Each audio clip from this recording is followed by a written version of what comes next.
I hope you guys are having a beautiful holiday season. I hope everybody's happy, and I hope everybody is ready to go down the road of the dorkiness. Come to the dark side, because we've got pie, and this is the Backyard Gardens Podcast, all things mulch. To have a good harvest, one must plant good seeds, and must also use the right kind of fertilizer. The carrots have grown large and firm. How good they will taste. Welcome to the Backyard Gardens Podcast, where we talk about all things gardening and give the information out for you to be successful in your garden, whether it's your first or your last. We are your hosts, Ben, the Backyard Gardener, and Batavia, the Front Yard Gardener. one in the country, One in the city. Now get ready as we dig deep into this wonderful world of gardening as we learn to grow and grow for change. All right, everybody. We are going to be talking all about mulch today. How exciting is that? Sorry, that's me and my excited face and voice and hand gestures. Yeah, I'm excited about it. Yeah, so if anybody senses a sense of confusion on Batavia's part, it's because I changed the subject literally 2 seconds before we hit record. So it's all good, though. Yeah, it's all right. Because this is very important, I believe. I've actually recently been doing some research on this as well. So here we are. It works out. Oh, snap. Good. Surprise. Yeah. I am surprised, actually, and I'm proud of you. Yeah. I'm going to wait a moment before I'm offended about that. I'll let you know. Oh, don't be offended. Don't be offended. I mean, I could be. There's no reason to be offended. I can be offended, but it's still registering. Well, we'll see. Just register it for about another hour and a half. Yeah, and right? then we'll be good. Recalibrating, yeah. So I want to take a second right now and acknowledge the fact that Batavia and I are so focused on gardening and everybody being as successful as they can in their garden that we have neglected to do one thing. Mm-hmm. And we have neglected to request for everybody to leave a review or a comment wherever you're listening to this podcast. Because it really is going to help us grow. And I know you hear it all the time. Give us a 5-star review and blah, blah, blah, blah. Just give us a review, please, wherever you're listening to it. I don't care where it is. And help us so we can reach more people. And maybe we won't focus as hard as gardening, but I won't make any promises on that. No, it absolutely helps us. It helps our efforts. It helps us help you. So please and thank you. Please and thank you. All right, Batavia, socks. You know how cold it's gotten to. No socks. Yes. But as you can see, not only have I changed back into my winter, spring, fall sweater, I've transitioned into scarves. If there's anything that I enjoy about winter, and there's not a lot, it is scarves. I am a fan. Yeah. Like, I may or may not have slept in this scarf. You know, I'm just saying. And it's not even about this. No. This is a warm and fuzzy one. But like, yeah, I probably have more scarves than I have shoes. So there's that. No judgment on my part. So you're good. But no socks yet. Judgment. Nope. I'm back into like full calf high winter boots, like, you know, trekking in the snow type boots. But those slide in just fine barefoot. So there you go. Yeah. There you go. Yeah, I mean, it's been touch and go, but I mean, we still have days in December that we're in the 40s. So I feel like it's almost obnoxious to have on socks when it's 40 degrees. Come on. A little bit. Yeah. I have socks on right now. Really? Yeah. Earlier this month, I've been trying to do like long walks, and it doesn't really work well with me in like flip-flops and stuff like that. So, you know, I got to take care of the dogs or else they can start barking. Mm-hmm. Earlier in December, there was like glove weather in both Austin and in parts of Florida. And so in my heart, I said, you know, like, get over yourselves, right? Oh, 35 degrees, right? Hey, that's serious to them, though. Yeah, I guess so. You can't be all elitist about the cold just because you live in Arctic. I absolutely can. There are like 3 or 4 places in the United States where you can absolutely be elitist when it comes to winter, and you can laugh at people. And I'm not a person that laughs at others until this moment comes. So it's kind of like, I don't know, just about anywhere on the East, on the East Coast. Are you going to leave us hanging on the That's what I'm getting 3 there. or 4 places? So I'm thinking for sure Chicago, as in the Windy City. I think that, again, like the East Coast in general. So your New Englands, your New Yorks, those guys get it pretty bad. Let me see if I have one more place. And I'm not talking about like Alaska. Clearly they can top all of us. I'm going to wrap it up there. Yeah. I'd say Montana. Yeah, maybe. Yeah. And I was going to say, because Denver can go one way or another, in a blink of an eye. But I don't know if they have the staying power. I don't know if it's kind of like, we're coming up on January and it shall be sock weather very soon. Let's just say that. That's going to be a transition month for me. So we are the same way about summer heat here. It's like everybody, like when I lived up north, it'd be like 80 degrees, but like, oh my gosh, it's so hot. I'm like, dog, it ain't even warm yet. Like, yeah. Y'all just, and we would get like hot weather for like a week. And it would always break my heart. I'm like, that's it? That's how we're going to get? So, yeah. When I was, I had a list of different places that I was, for my work, when I was traveling a bit more, I would like book some time on the front end or the back end of the business trip. And as a part of that, I was kind of scoping out the city, like, okay, in my mind, I was going to leave Chicago and is this the place I want to move? And so Phoenix was on my list. And I actually went there not in the midst of summer, thank goodness. I went there kind of like, I want to say maybe February, March or something. So they still got cool weather, not cold, obviously, but I kind of nixed them off the list because I thought, like, I'm running from the cold in Chicago to running from running to a place where all I'm going to do is be in the air conditioning, So it's like you're just looking for a cool place. Then separately, and since I have some family in Florida, I went out to some parts of Florida and it was just like, I need to go back and make a doctor's appointment. I cannot stop sweating. I'm looking around and other people aren't sweating. It's just me. And I'm like, just trying to sit real still. How can I eat this meal without moving is my question, because it's the humidity down there. I'm sitting in a puddle, right? Florida is no joke, son. Talk about the adjustment that was not made. I was probably there like 6 or 7 days and I'm just like, serenity now, Yeah. So Florida and Louisiana are 2 of the hottest states I've been in because of the humidity. And I'm sure if you live in Alabama or Mississippi, like, what the hell? We're right next to them. But like when I go there, like those are the 2 places, and I've been there because I have family in both, and it's usually it's oppressive, but I still love it. There's something about when you just sit outside and it just sweat. I like to sweat. That's my thing. See, I'm okay with sweating, clearly based on some of the work I do, even though it's not uber duper hot here in Chicago, which normally, like we've talked about, like we'll get a stretch of 90 degrees, but it's record breaking when we're getting into like triple digits. Like that's not a thing for us as often. It happens, but it's literally record breaking.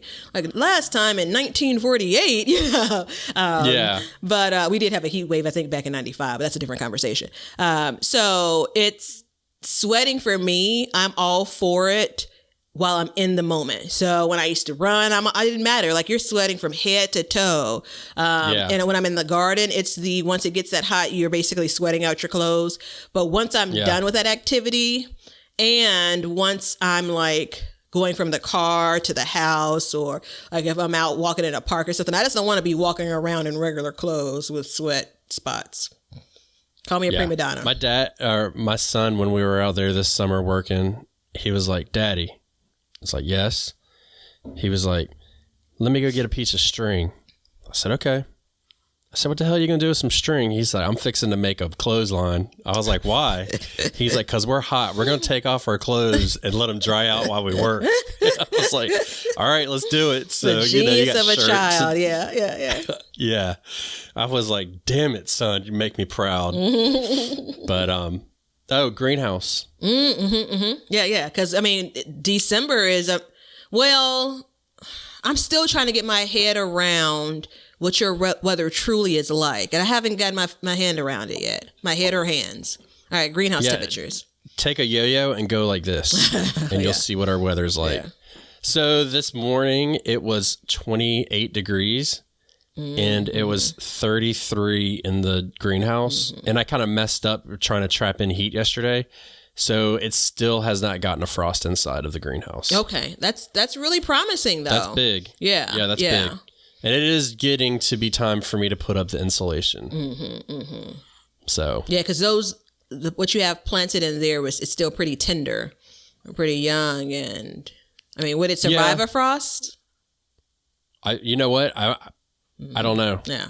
Because I know that these plants are all cold hardy, but I don't know at what point they become cold hardy. Yeah, that's when I say like they're pretty young, and so they may not, have their wings yet to be able to fly on their own in the hardiness. Yeah, it's the coldest it's gotten in there, and I have some kohlrabi that just started like a week ago. So I'm gonna go back out. I haven't been out there yet today. I'm like, it's a little windy. I'm good. I got some stuff I got to do, but we'll see. It's interesting though. I was looking up, I think I may get these mixed, like flip-flopped, but I think it's collards can survive down to 5 degrees, kale down to 10 degrees, or vice versa. It's pretty close either way. And so we had gotten like some high 30s, but the nights continually were like 26, 27, like each night over the course of a week. And once it's been that cold over the course of the night, all of the plants drooped, because I still have collards and kale in my garden. All of the plants drooped. And they didn't get a chance to spring back because although the day was a little bit warmer, I mean, coming from freezing temperatures, going up just above freezing doesn't give that plant a chance to rebound. So basically it had to get to like most of the days are in the 40s before those things bounce back, which is still a long way from 10 and 5. Like that's like it kills the plants then. When I say kill, I mean on the top of the ground. The roots in most cases are still intact. So yeah, December's been good. Yeah. And what helps keep the roots going? You know where I'm headed. What? Dear Ben. But wait, I'm not ready to go there yet. Okay. I'm not ready to go there yet. I got a story to tell you. Okay. Because that gives us some time to recover from me, like, meshing with my mic here. Okay. I'm ready. Yeah. Yeah. Everybody's like, my ears. So, we went backpacking last weekend. I didn't tell you about this because it's a crazy story. Well, you told me you were going backpacking, but you didn't tell me about the adventures of. Yeah. I cut it off at that when we were talking off air. And so we go out there, right? And my son's 6, 7. He's 6. Yeah, I forget. So he's significantly shorter than me. Yeah. And we start hiking on the trail, and we had been there before, but it was all grown over. And I was like, man, what the hell is going on here? And then we come out, and there's like trees all down on the trail. We had to like jump over trees and climb under trees and belly crawl under them. And I was like, man, I don't know what's going on. This is odd. Like last time we came, this was easy. You could find the trail. We kept losing the trail. And we had got out there about maybe 1:30, and we had 5 miles to go to get to our place, which isn't too far when you think about hiking. And so we were just kind of going along. The sun gets lower and lower, and I was like, all right, it's time for me. Like, I was like, look, y'all go ahead. Or I was like, I'll go ahead. I'll stay on the trail, and I'll whistle for you, and just to know that you guys are fine until the sun goes down. Sun goes down. We get within 1/10 of a mile of our spot, and there's these bridges going over this swamp. Area totally destroyed. And we're like, what the hell? So come nighttime, sun goes down, and I'm like, look, we got to go back. This is insane. I was like, I know there's a campsite halfway back. We're going to try and make it back there. We'll just camp there tonight and we'll leave. We start hiking back, and it was, nighttime in the woods is a totally different situation. Okay. Yeah. So we start going, and we're losing the trail like every 30 seconds. We're like, what the hell's going on? I was not trying to get lost out in the woods. You know what I'm saying? So Kelly's like, let's just put a tent up on the side of the trail and just camp. You're not supposed to do that, but it is what it is at that point. So we get in the tent. I come to find out the trail's been closed because of cutbacks from the federal government, not mentioning any names. And it's been closed for 2 years since a hurricane, and nobody has done anything to fix it up. We were the only people out there, which means if you get in trouble, there is nobody there to help you. Wow. Because I was wondering if this was I was wondering, like, have you been there since you guys had the last storm?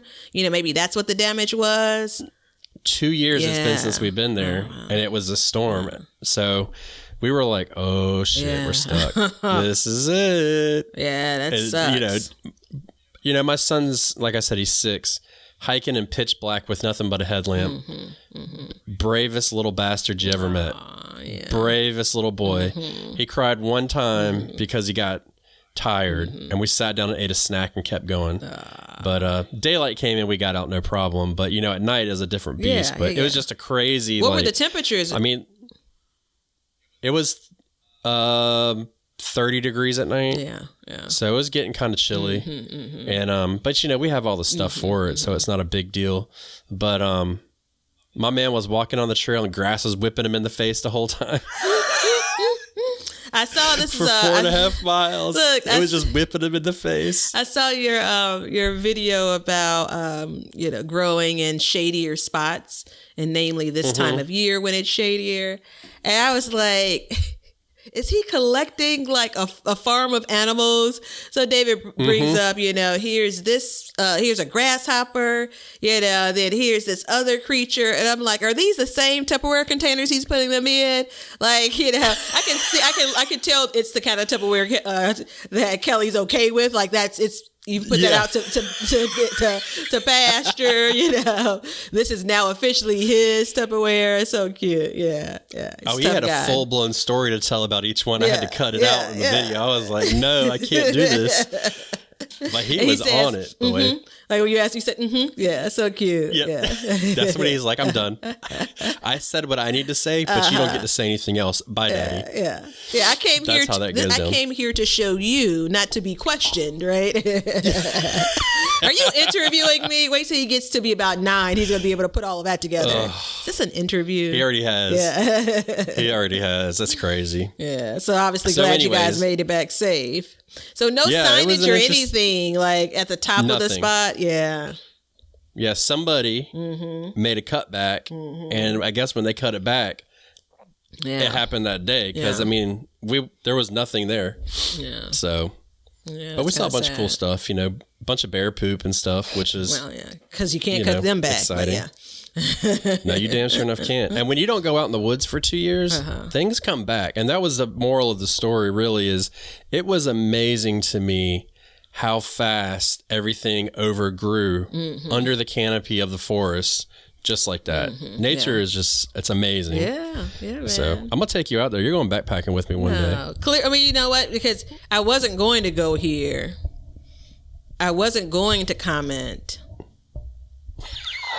Were you still there? I wasn't going to comment on you dragging your family out to a spot that's been run over by ghosts. Did you not research that? No, I'm going to need some footage. I'm going to need you to get one of those drones out to make sure that the place is available for a habitat. Before I ever go anywhere now with you. You've ruined it all. I got a big old tent for you and everything. You're good to go. Yeah, I'm sure what you already know about me is I need to at least know 1,200 steps ahead of me. Like, no, we'll be fine. It's just up here. How far is up here? Like, give me some kilometers here. Yeah. Yeah. So the first time I ever went backpacking, I remember I was looking and I was like, that's the mountain we're going to be on top of tomorrow. And an hour later, we were on top of it, and I was seeing spots. Thought I was going to drop dead. But so it's a little, because I had no clue. I was like, that's the top of the mountain. I've told you I have a terrible sense of direction. Like terrible. Like if there is, when I identify firmly a fault, I'm okay with talking about it, and that is one. And so it's an insecurity, and so there's a lot of trust. There's no GPS signal. What's happening here? Yeah. So We'll protect you one day. But anyways, on to the main subject. So, a couple episodes ago, we had a comment, a frequently asked question of why is my garden not as good as yours? Remember that? Yeah, I've thought a lot about that. And have you figured it out? I have a definitive answer. I actually have I believe it is a 6 or 7 part. It's a combination of things. I don't think it's one single thing, but I'm curious to hear because we did promise then that you would, I think maybe the episode after that you would share because you said you cracked the code. Yeah, well, we had to wait for this series to come up. So, and basically what we're doing is we're going to talk about mulch, compost, and then soil. And so as you know, we both use wood chips. Right? We do. I used to use wood chips. Already the past tense. I no longer use them. Yeah. Past tense. So when you put wood chip mulch in your garden, okay, how many years have you been doing it? This is the 3rd or 4th year. It basically 2020 is the 3rd or 4th year. So when you get the mulch, is it finely shredded or is it thick chunks? It's thick chunks. Okay. And you put it down and then you remove it every year, right? Generally, yeah. Generally. Yeah. So what's happening, I believe, and nobody can convince me otherwise what's happening. Yeah. That's a bold statement. Go ahead. Yeah. Like, I believe, which gives you some room there. Then you're like, but I cannot be convinced otherwise, which means it's a fact. Yes. Okay, go ahead. So when you put mulch on a garden, wood mulch, we're talking about wood only. The wood ties up the nitrogen at first in the soil, correct? Okay, I can believe it. But as it breaks down, it releases more than it ties up. So I believe over the year, because every year you don't pull it all out. It'll get mixed into the soil, stuff, this, that, and the other. So I believe you are reaping the benefits of that consistent mulching off of that. As it gets in there and it breaks down, it's releasing a lot more. You just have to get through that first part of it, right? So I believe that is what's going on because you don't fertilize often. You just started this year, but yeah, not really. I can neither confirm nor deny. And the reason why I can't confirm or deny is one of the beds that did swimmingly well was the collard green bed as an example. So a couple of things. Collard green bed had strawberries last year. It was a strawberry bed. Strawberry bed had straw on it, right? So no wood chip mulch until this year. The year before that, it may have had strawberry or wood chip mulch. So 2020, wood chip mulch, 2019, straw, 2018, it may have had wood chip mulch. However, that bed was like 24 inches tall.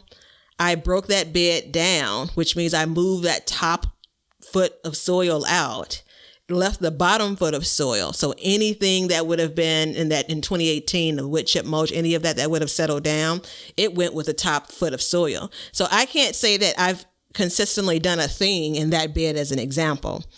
Well, now hold on. Let me give you one more. Because I want you to try to save yourself if you need. So I don't need to front yard garden established in 2019. Wood chip mulch used for sure. Cleared, but we know again you're not going to get every chip of wood, right? Remulched in 2019 or 2020, so that is 2 years of mulch that I've put down. 2 years of you do have some of that wood that's finer at the bottom that's breaking down, so I can give you some of that.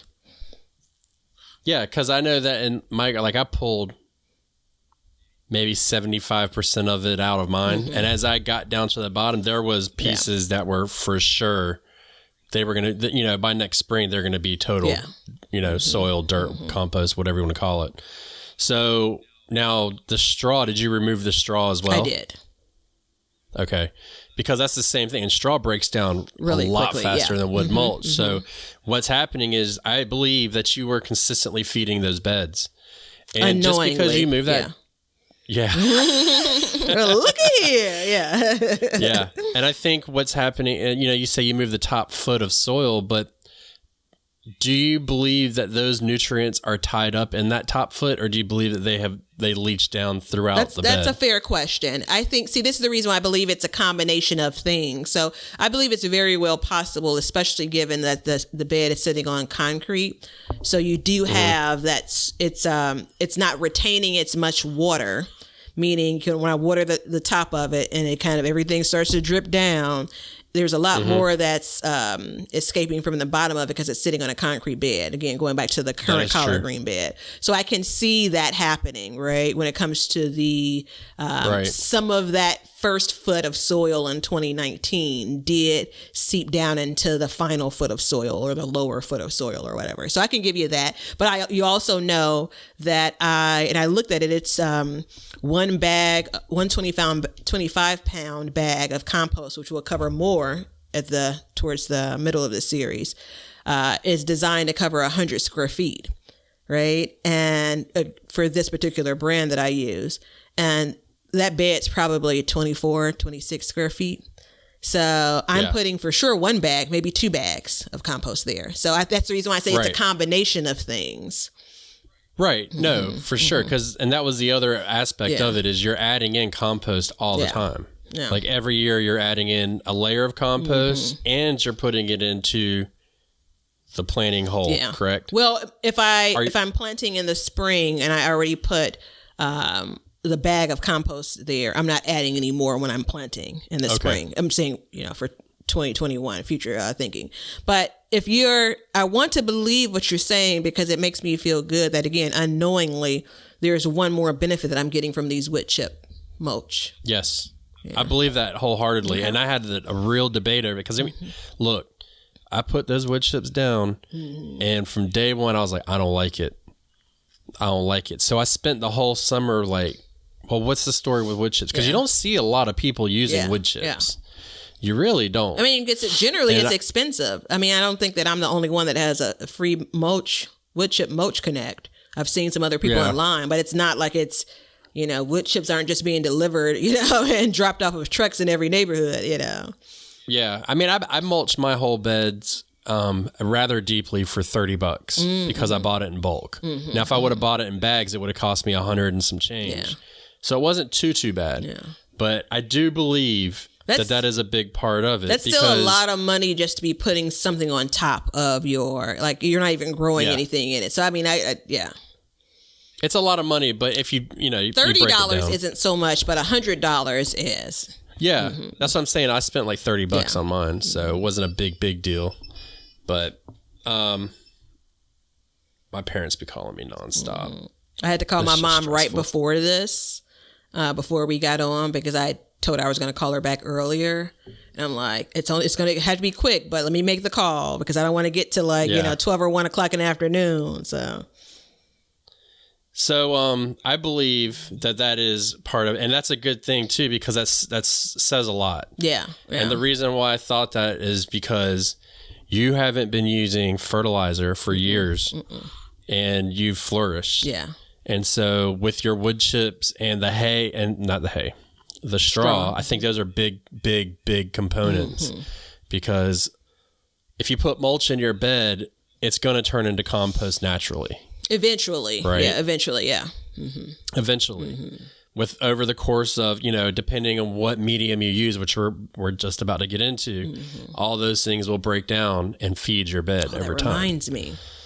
I literally was supposed to send a message to one of my friends today. I was up at 1:30 and this morning because, and I was like, that's what you do? Oh, yeah, absolutely. And I was like, I could send her a DM, but I'm like, no, I want to text her, so I'll have to wait because I need to ask her about some leaves. But go on. See there? No, so, I mean, that's what we were basically going to talk about, is just the different types of mulch and how to use it, when to apply it, how deep to go, blah, blah, blah, blah. So, yeah. So your preferred mulch is wood chips, correct? Yes. That's what I've... Yes. So let's start with wood chips then. With wood chips, what are the benefits that you see off of the wood chips? Well, not realizing this was one of them that you've just described. For me, for wood chips, and, I stand by it, it is the best barrier to protect the garden against weeds. The amount, and it's one of those things after not doing it for a couple of years, you forget how big of a pain in the ass it is when you do it. And potty yeah, humor. I know. Sometimes I can't help myself. And that's like the amount there are 2 spots I weeded this year in the garden. 2 spots in all like the 14 beds that I have. And that's it. And that's all. And that's a significant time savings. So it protects the garden. I agree with that completely. And because I did not weed at all this year. Yeah. And another thing that it did for me is, even though I left my wood chip mulch in place. Here's another piece of the puzzle. So 2019 going into 2020, front yard garden was covered with a different mulch over the winter. We'll cover that in a second. Backyard garden was left as is, which meant the wood chip mulch from the 2019 growing season stayed there all winter. So what it does also is I don't get a head start in the spring, because things start popping up in the spring, it still helps compress things where I don't have to worry about weeding at the top of the growing season. And that has been an Achilles heel for me, because my history has been planting in June, sometimes as late as July. So by then there's all kinds of things that's growing, So the wood chips have helped me deter all of those kind of green things that want to pop up in the spring. Second thing is I truly believe it does help keep my garden beds moist. I know that's one of your favorites. So water retention. Both in the raised... I agree with that. Yeah, both in the raised beds that are on the concrete, as well as the raised beds that are kind of in ground, both in the front and backyard. I can tell a huge difference in how often I'm watering so we talked about I pull that mulch back at the start of the season to plant, but I don't immediately add it back in. So the amount of time that I water, like the first couple of weeks compared to how much I'm watering or how little I'm watering afterwards. And before I water at the beginning of the seasons, I'm doing the finger test. So I'm sticking my finger in the soil and realizing, it's still moist, right? And so I attribute that to the wood chips. And then I think second thing, is there a third thing I have for wood chips? This is kind of a throwaway, I think but aesthetics, aesthetically pleasing too. And that's an important part of this too, is aesthetics. Taking the word back out of your mouth and putting it back in mine where it was about to come out of. Yeah.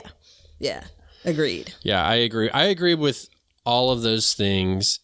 And then the downfalls that I have had, and I'm not even going to talk about sowing seeds because I've said it until I've, you're blue in the face and I just said it again. So, snails live in it. Yeah. And my garden got ravished by snails, and I had to go out every night for like a week and pick them off every night in the cold. And finally I succumbed to that and said, I can't be doing this every night. So I had to get some garden safe slug and snail bait to put down, and that seems to do it. But I could not stay on top of it, and my garden looks like shit because of it. It's starting to bounce back now, but that's a big part. And our favorite subject is roly-polies. I was going to give you your moment, and I was going to come in and say, are we going to talk about roly-polies?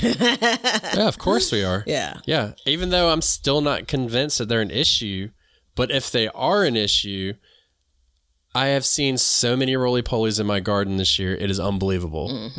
So, and I think they came with the wood chips. I think it's a breeding ground for them. Yeah, because they feed on decomposing matter, and the difference between like your other kinds of mulches and wood mulches, it takes a lot longer to decompose. Yep. So you don't have things like worms and stuff like that living in your wood mulch. Yeah. So it's like the roly-polies and the slugs are like squatters or something. It's like once they take root, once they get settled, it's hella hard to get them out. Right. Yeah. Now, the benefit of the wood is I do believe once it breaks down, it is the most nutrient dense. So. Yeah. So I was... before we keep going, that shade's going to be an issue on your face. Yeah, I know. You see me trying to adjust? Look at that. Look at that shine. Yeah, remind me next time we record that I need to close the... Don't worry, I will. Yeah. I'll have fun coloring it later. But there you go. There's a more even tone. Look at that. There you go. So it's a little bit of both, but I think that I personally think for me and my purposes that the downfall overweighs the benefits of using wood mulch. Yeah. And as you've stated, the downfall overweighs the benefits? Yeah. Okay. For me to use it. Mm-hmm. For me. Yeah. And then you factor in the cost. So it is, of the three mulches we're going to talk about, I believe it is the most expensive. Agreed. Do you agree with that? I think it's the most expensive, and I think that it is the most finicky is the word that I'd use, and I can't think of the real word I want to use. It's the most to maintain.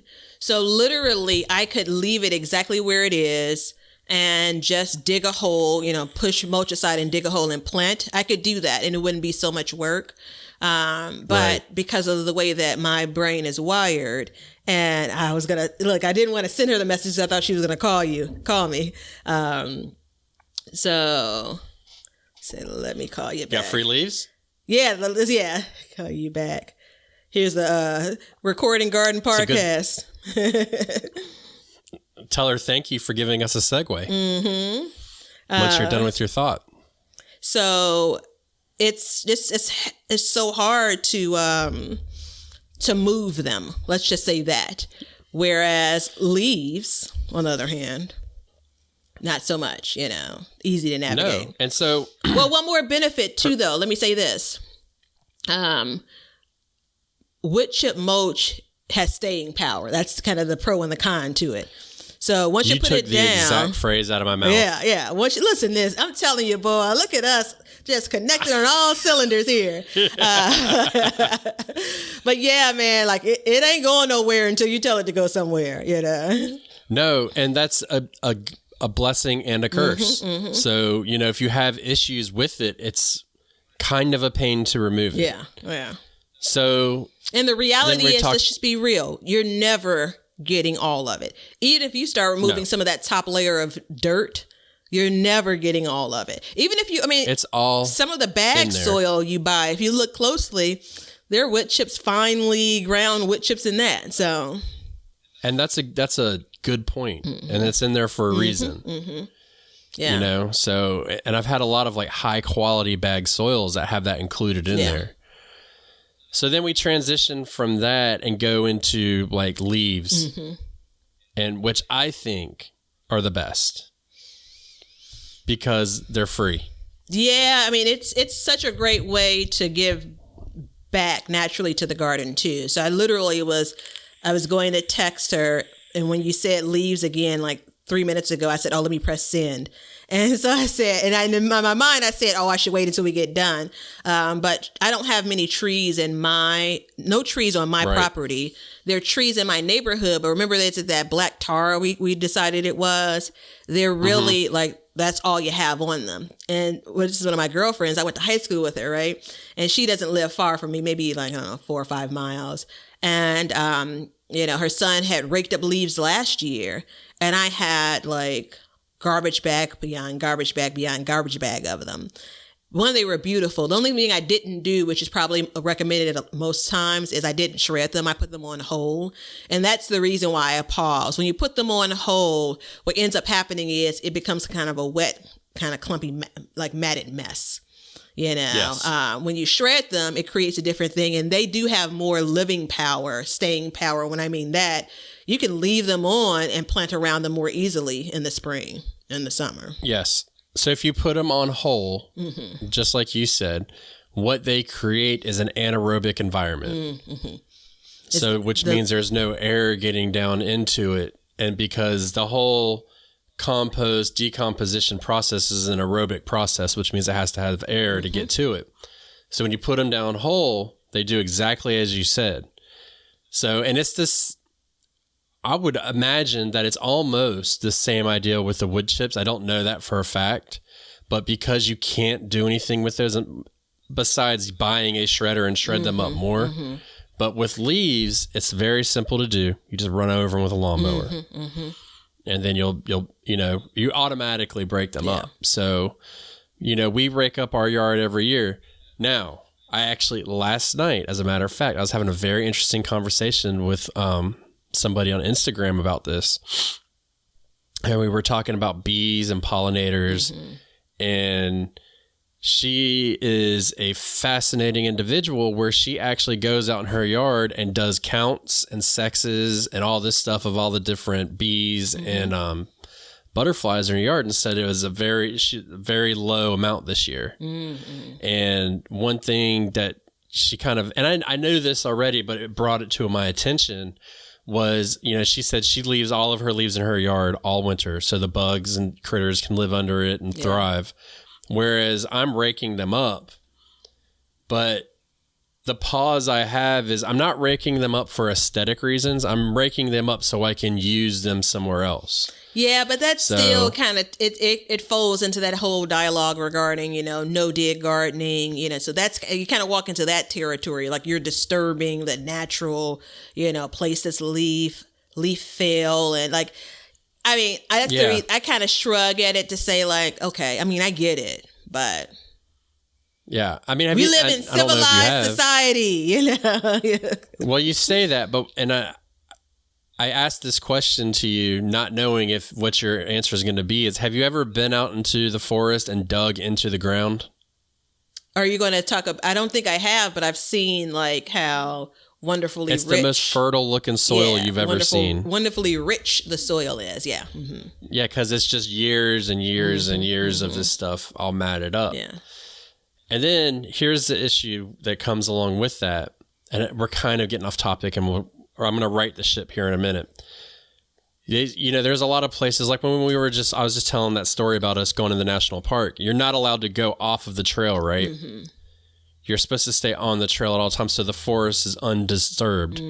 Well, back in the days, people just walked all through it. And what happens when they walk all through the forest? They turn everything up on the bottom, introducing oxygen to that to help it break down faster. So there is a real argument of, are you really helping out by not disturbing this stuff, or could you possibly be speeding up the process? Yeah, I mean, I think it depends on, like, when you have just soil underneath those leaves is very different than those leaves are sitting on your grass, right? So you don't want that stuff to be breaking down on your grass. I do. You do? Oh, because you don't want grass. Yeah. Okay, yeah, I forgot. No, I do, because I want my soil that my grass is growing in to be fed. Okay. I mean, I guess. Without me adding fertilizer. Quick note. I was just talking to a girlfriend about this morning. You said you're going to right this ship. We were talking about my inability to accept things that are absolutely factual in history. Like every time I watch the Titanic, I'm always like, come on, turn it a little bit faster. Like, I am rooting for them not to hit the iceberg every single time I watch it. It doesn't matter that clearly they did. Well, most people believe that's they called did. Good movie making. Yeah. Is that it? Like, there's still hope, All right. So are we making that sharp left or smooth left? Yeah, we're evening out here. Short, so right? For leaves, the benefit of leaves is they add the carbon to the garden, right? So I'm sorry, I'm distracted by distracted by a new leaf that I didn't notice on one of my plants here in the office. I'm still in the process of the great repotting project of December 2020. But go on. Sorry. And so what we do is we rake them all up, and a lot of people do this, and then they shred them. So I add them to either my compost pile, or right next to it, I start another pile. and then you add them to your garden. So the pile that I have just right next to it, it will break down, but it's mostly for me to grab and add to my garden. And so it's the same idea with wood chips as you put a thick layer down. Wait, are those shredded or are those whole? I missed that part. Sorry. Shredded. Okay. Yeah, I always use shredded leaves just because it speeds it up so much. And you lay them down in your garden. But the benefit is if you lay them down now, by spring, they will already start to break down and feed your soil. Yeah. They're much, much faster, right? Yeah. It's my desire, honestly, to have leaves as mulch, like throughout the garden, throughout the year. I've just not been able to collect enough leaves to really, and to cover the beds that I have. And so, again, I could have the ultimate, leaf connect, just a phone call away. We'll see whether they're collecting, raking up this year. Well, and it takes a lot of leaves to do this too. And I think I'm going to have to basically manage it like garden beds at a time. It's not going to be the full garden. But as a good example, the backyard in the Cage Baby 2.0 is a great spot for them because even if they blow around, they're still going to they'll stay in there. Yeah. So that is one of the downsides. And I actually, last year, I collected these beautiful leaves from her, but I put them down too early. So timing for this when it comes to the winter is important because while it's gotten colder, or it had gotten colder last year, we hadn't got to the point where it was continually snowing. Like the recommendation is in the winter, if you in an area that gets snow, put them down just before the snow because that snow is going to, basically cover it, hold it in place. But I put them down too early. And so by January, they had blown all over the yard. So again, remember they were whole too. Yeah. So for us, we don't get snow. So we put them down and we water them in. And then you're naturally going to get some that blow around. But, and the one thing about the snow too is it insulates it. Yeah. And then as you get the thawing and freezing effect, it continues to water it, which keeps the bacterias and all the little critters alive in there to help feed everything. And so this one, in my mind, is a good one too because it gives you a thicker layer of protection for the roots of your plants. I was actually just reading about, again, since we're still in the winter, and happy winter. Gosh, that was not genuine. But it helps protect for places that do get, really cold weather, that may get snow and then thawing and then snow and thawing. It helps protect the mulch does, in whichever kind you're using, those plants from trying to, come out of dormancy too soon. So you don't want something that thinks it's time to start growing. And then guess what? Another cold spell is going to come because it's still that time of year and, kind of sends it back. So. And you still get the water retention with leaves too. Yeah. You still get water retention. You just need to put a thicker layer on. So like 2 to 4 inches roughly. So, and I mean, you can do the math depending on how much space you have in your garden. But my theory is if you lay a half an inch of them down, it's still better than nothing. Agreed. Because it will get in there and it will feed your soil. Because I mean, let's be honest, you're literally putting what will be fertilizer onto your beds. Yep. I agree. Right? Yeah, I agree. I even read something like, push comes to shove, snow can be used or considered as mulch. So it's going to do something for, protecting that bed, if you will. So, I mean, I guess we use that. We didn't say it, but it is protecting the soil as well, just in general. It's protecting it from erosion. Too, especially if you have like an in-ground bed and you lay that down, it instantly protects it from erosion because the water is not just pulling up on it, it's going down and it's soaking it up. So those are all very important processes. And, it'll add value. Again, the valuable nutrients that it adds back into your garden is something that you can't put a price tag on. And you can't buy it in a bottle, right? Well, you can, but you can't buy that same thing in the bottle. Yeah. It's not the same, and it's letting the garden work for you. So, agreed. Now you can fertilize on top of it as well, with an organic fertilizer, and then that will speed up the process. Yeah, and that again, it's still some natural element that you're putting on your garden. Right. I have seen people, I'm not a fan of it, but I have seen people use that plastic mulch. Yes. In the garden. Yeah, that's a lot of, I think that's typically more commercial people. Typically. Yeah. You know, I'm not saying that there's not home gardeners that do that. Now, there is a benefit behind that, though. Heat. And that warms your soil faster. Yeah. Yep. So, like where we go strawberry picking every year, they have all their rows are lined in that. And then they have holes cut out for the strawberries to come out of. That's why we're picking strawberries. Probably about, they're done with their strawberry harvest about the same time we're just getting ours. Okay. So, it just kind of speeds up that process. But there's, the problem with that is, like, they do make it like, like weed fabrics and stuff like that, where water will go down into it, but it's not adding anything at the same time. Yeah. Yeah. You know what I mean? That's actually, it's actually something that's, I think probably underestimated, right? So there are other, fabrics and things that you can add to your garden, but I mean, the idea of does it break down, so there is, the classic landscape fabric, like the one that like it's supposed to be a weed blocker. The one that's supposed to be designed so nothing gets through. That's one of those things of, it helps one thing, but it absolutely doesn't help the other, Right. And I actually use that in area like walkways and stuff like that. Yeah, I do too. But that's all I use it for. I would not put it in my garden. Yeah. Because you want to kill two birds with one stone. You know what I mean? You want to protect your garden, but you want to feed it. And this will do all of that. Whereas the plastic, it doesn't. And plus it's just, it's plastic. Yeah. It's, So for the it's landscape not environmentally fabric friendly. definitely not. The landscape fabric that I use, and it's the same thing. It's primarily in the front yard. Any place that I have more than like 3 or 4 feet of walking space, I try to put it down because it kind of folds into that idea. And I put wood chip mulch on that only again because it's free. I'd love to have kind of the pebble stones there one day, but I hate those. Oh, I love it. I love the look, but that's like, man. What's the garden lottery, man?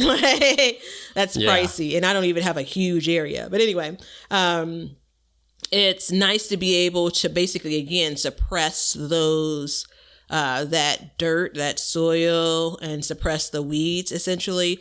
Now, if I had 5 or 6, inches of some type of mulch, I wouldn't have to worry about that. But I don't have that much mulch down in the walkways. And you know how it goes again. It literally is breaking down every year. I'm in year 2 of having it in the front yard. And so by next year, I already see spots where you're basically getting back down to that layer of landscape fabric, right? It's wearing away. Well, see, and that's the thing too with leaves is it doesn't block weeds as well as wood chips. It's a good point. Very good point. Yeah. Because it will let light down in there because the whole idea is you're just smothering everything out except for what you want. Yeah. So that is a bit of an issue. But so you have wood chips. I think we've talked about those over the course of the year to nauseum. And then we have leaves. But actually say, I know you guys are a fan of wood chips, and we're like, 50% of us are. Yeah, 50%. And I mean, and actually I use wood chips now in my flower beds because it makes sense. Yeah. You know what I mean? I'm not really messing around in those as much. I put something in and let it grow. Yeah. But as far as my vegetable garden, that's not going to happen. Yeah, I have one of the wild gardens. I did not take any out really, but I didn't put a whole lot in. So what I'm actually going to do is I'm going to put a layer of compost down on top of that. And then I'm going to put a layer of leaf mulch on top of that. And then I'm going to put another layer of compost on top of that. Ah, okay. Okay.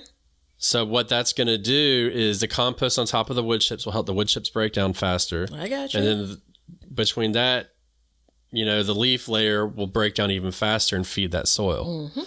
So that's my plan. So compost on compost on compost, yeah. Basically, like a compost sandwich. That's what, If you're using natural mulch, you're making, and it's lasagna gardening method, I think is what people call it. Yeah. But, you know, I'm not against tilling, but I want to try the no tilling method because from what I understand, if you don't till, you don't have to worry about compacting the soil. So you can walk on it.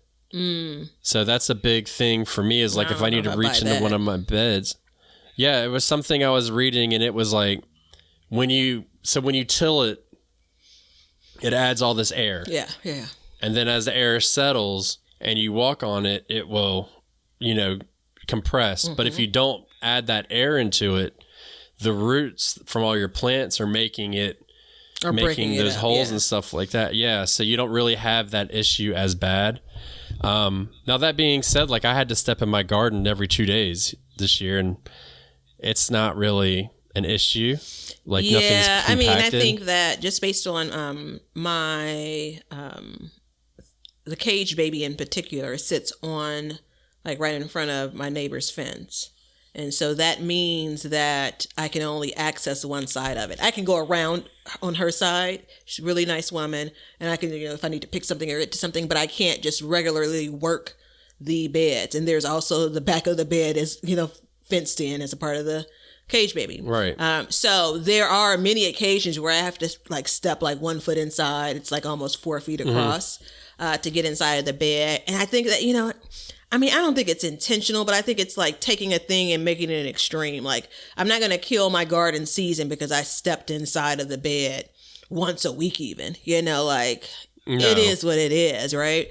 So yeah, I'm going to say Leonard, could you make a note for this episode and acknowledge that I am a little bit nervous about root vegetables and what Sir Ben is describing? What, compaction? No, well, you're like, I can walk around on my soil, you know? Yeah, well, and I mean, if you start talking about root vegetables, then all of a sudden the game changes completely because you don't want to step on it. If it's compacted, you want to compact it as little as possible. So, and I mean, with the whole thing with the no tilling is you're just continuously adding mulch and compost, mulch and compost, mulch and compost. So it's always fluffy, you know. I don't know if that's the right word to use, but that's the word I'm going to go with. Fluffy dirt, sure. Yeah. So how bad do you wish you had sunglasses right now on one eye? I'm okay. I actually, this is a shining moment, no pun intended. I don't know how this is going to come across on the video because this reminds me that there's still life outside. Yeah, there's still life outside, though. I was downstairs on the couch yesterday and, I was off yesterday, so it was like the middle of the day. I'm chilling out and then the sun just traps me. And it was like this moment of like, because I mean, we've had a lot of overcast here. I mean, it's almost winter. So yeah, it's all good on my end. I mean, for me. Yeah. How does it sound over the podcast airwaves, with the sun glare? How does that work out? I joke. I don't know how that works out yet. We haven't figured that out, but when we do, we'll be rich. I know, right? When we make sights turn into sound. So look, this is an amazing place to stop. Okay. So you can give the recipe of the day. This episode is proudly brought to you by San Diego Seed Company, a company that is dedicated to providing organic heirloom varieties of seeds for your small urban farm. That's right, you heard me. You are a small urban farmer. You provide food for your family and share with your neighbors, and they are dedicated to providing you with the best seeds for a bountiful harvest. Check them out at sandiegoseedcompany.com or on social media at, you guessed it, San Diego Seed Company.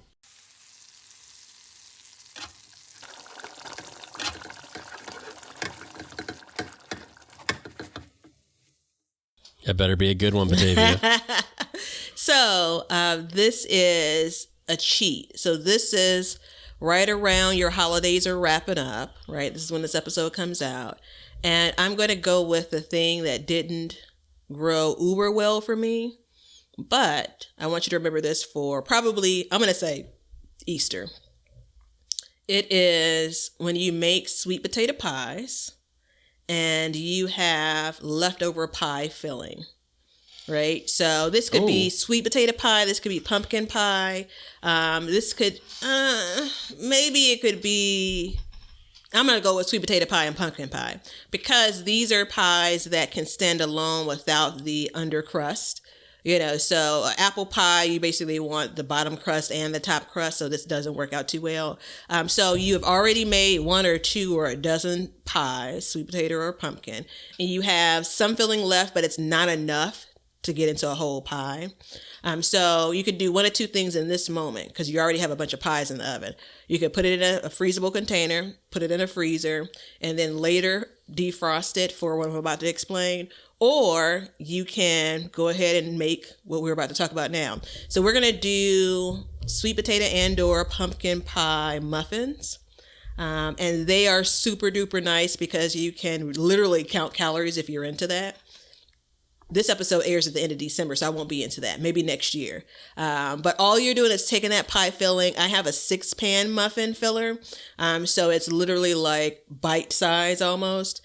Take that filling, put it into the muffin pan. You're going to cook it at a much shorter time frame. So 350 is what I normally would cook a sweet potato pie at. 350 for about 25 minutes or so. Maybe a little bit longer depending on your oven. You want it to be firm, so you obviously want the pie to set. Once you take those out, you can put them into, once it's cooled, you can put them into a Tupperware container, leave them in the refrigerator. They're really good for me with coffee, and you don't have to worry about the extra, to be quite frank, calories and, the extra, meatiness of the pie shell, the crust. You could have it with eggs in the morning for breakfast. It could replace anything you're going to do bread-wise. So instead of toast, you're going to add that sweet potato muffin, which again is the size of a muffin, not like the ones you get at the store that have the big tops. So it's basically, what was that episode of Seinfeld where it was we just wanted the muffin top? Episode. Yeah. So it's just the opposite. You're just getting the bottom of the muffin basically because a pie like this doesn't rise much. So I have done this over the years because I always misjudge how much we're going to really make. The size of the potatoes really kind of dictate what you're going to end up with. So I always have like a half a pie worth. And it's also a taste portion. If you're making your pies earlier than the holiday, which a lot of people do, you don't want folks to cut into the pie. My grandmother used to make a taste portion for pies and cakes. So that's the thing that my grandfather and I could eat. Like, the 2 days before the holiday. Yeah. I love your grandmother. Yeah, man. Like look, she had already been here before. She was born in the 30s. So you're going back a ways. And so that would tide us over until that holiday where we can do the ceremonial cutting of whatever cake. So yeah, I'm actually toying around with single servings for things like apple pies and blueberry pies. I haven't cracked that code just yet, but I have for like a sweet potato pie or a pumpkin pie. So there you have it. I'm gonna get you on the phone with my wife. She's do we need to do some tutorials? Yeah, we actually need to talk about that for backyard kitchening. I'm just saying. Yeah, yeah, we do. Yeah, we do. Yeah, because first of all, I don't want to interrupt you. Are you done with your sweet recipe? Potato pie muffin. Okay. Simple as simple can be. And it sounds really simple. So, and it sounds delicious, by the way, because what I was going to say is I had decided at Thanksgiving that, as a gardener, it doesn't make sense really to eat a lot of cakes. You know what I mean? Like pies make sense. Yeah. So because you think about what you fold into a pie. Yeah. Yeah. It's like all fruit or whatever, One other thing to note about the sweet potato muffins or the pumpkin pie muffins, the edges of them get a little bit crispier than you would get on a pie, right? So once you get to a pie, it's a good thing. Once you get to a pie, you run the risk of burning the crust if you get the edges that are crispy. But remember, this doesn't have, you can make a pie filling for the little muffin tin, but I'm not using that. I'm just pouring the batter straight into the pan. And so that means that everything that's on the outside of it gets a little bit crispy. So it tastes much different than, I think, much different than a regular slice of pie because you kind of have all of those edges that are crispy. Yeah, it's one of my favorites. Right. But it's like everything you think about from a pie is something that you can think that was grown somewhere, you know. Yeah, versus a cake, you don't get that. So we've decided that this year we're going to do pies for the whole year. Oh, okay, okay. And like cakes on like super special occasions. So, because I was asking her, I was like, you know, why is it back in the day people always had pies and they were always sitting on the windowsill? And then before she even talking, I was like, and by the way, I'm pissed that you don't cool pies in the windowsill. And she's like, well, they had shelves for it. And I was like, I'll make a shelf. Yeah. We're going to start cooling our pies in the windowsill, damn it. I love that. But she was saying that because they take so few ingredients to make, that's why you get it. And I was, because, you know, I don't bake. And when you watch The Backyard Kitchen, you'll totally get that I don't bake. I make that very clear. But so it just makes sense, you know. And then the other thing is when we first got married, she'd make muffins, but they never had the muffin top. Yeah, okay. Ever. Okay. And I was like, yeah, this isn't going to work. She was like, well, you're not supposed to have the top. I'm like, where in the hell planet do you come from where you don't have a muffin top? Like, give me a break. I'm like, poor. She's like, well, that's not a serving. I'm like, then make it a double serving. You got to have the top. Dude, that's just like muffins you buy at rule like number one. Any of the like the kind of breakfast spots, the bakery spots. I mean, you're talking about, you know, I'm going to go ahead and say it. We're coming into a new year, like 8,000-9,000 calories, you know. Yeah. It's like more than a breakfast, let alone like, so yeah. Yeah, so now we get muffin tops, but before we did not. And sometimes she'll try and skimp, and I'll be like, keep going. So Keep going. Yeah. I'm like the worst in the kitchen, though. Yeah. I back here on Thanksgiving, and you know, we're recording this actually before the end of the year, so I have to figure out what I'm going to do. But a few years back, I've been making sweet potato pies for the family for a couple of years before my grandmother passed away. Like, I got the recipe and that was my thing. And I would take one over to the house. And one year my grandfather said, it's okay, but you know, you probably could have put a bit more filling in there. Right. So every time I I don't make my own crust, right? I'm all semi-homemade. So every time I go to the grocery store, I check to make sure I have the deep dish, like the deep dish crust. You know, so it's a little bit deeper. And then as I'm filling the pies, because I'm always trying to like, you know, conserve something. It's like, okay, I got enough for a little bit. Like, no, keep on filling it. And so this year when I was cutting a slice, I'm like this is an eighth of the pie, but god damn, like this is huge, you know? And then I go back to, oh yeah, because he basically gave me the red scarlet letter for not filling the pie up. Like that slice was too skimpy. You gotta have it, man. Yeah. You gotta have it, dude. I'll tell you what. And so then it's like, oh, so it's her recipe, but clearly that's the difference in the way she did it and I did it. Like you get almost a slice and a half in a slice because it's so thick. But yeah. Yeah. Yeah, because I was the other night, I was getting messages. A couple people tried the Brussels sprout recipe. Oh, yeah. And they were like, can you clarify this for me? And I had to tell them, like, look, when I cook, it changes every time. Like, I don't have it written down. So, like, I give you, like, baseline, but it's like, you know, make it to your desired doneness. You know what I mean? And they sent me a picture of it, and I didn't answer back, but I was like, I would have cooked it for about 5 more minutes. You know what I mean? But that's just me. That's just the way it is. Yeah. So, well, that's the thing. It's when you're starting a new recipe you haven't tried before, you want to. I try to get it to that first, whatever they've described or recommended, and then if I don't like all of it, then I can make adjustments. But I want to make sure I try to capture it. But I'm just a little bit neurotic in that way. So maybe some other listeners are too. Yeah.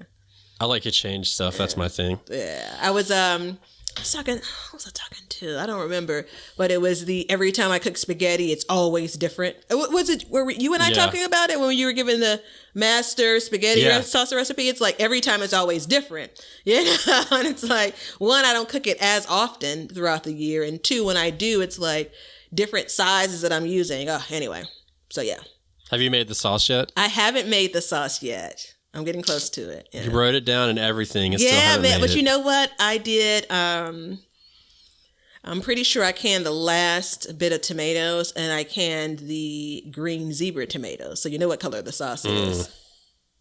Green. Yeah. I did after you know what? To be quite frank, it tastes almost the same as the regular raw sauce does anyway. So you'll see a picture once I actually cook it up. So I actually make it into a meal, I should say.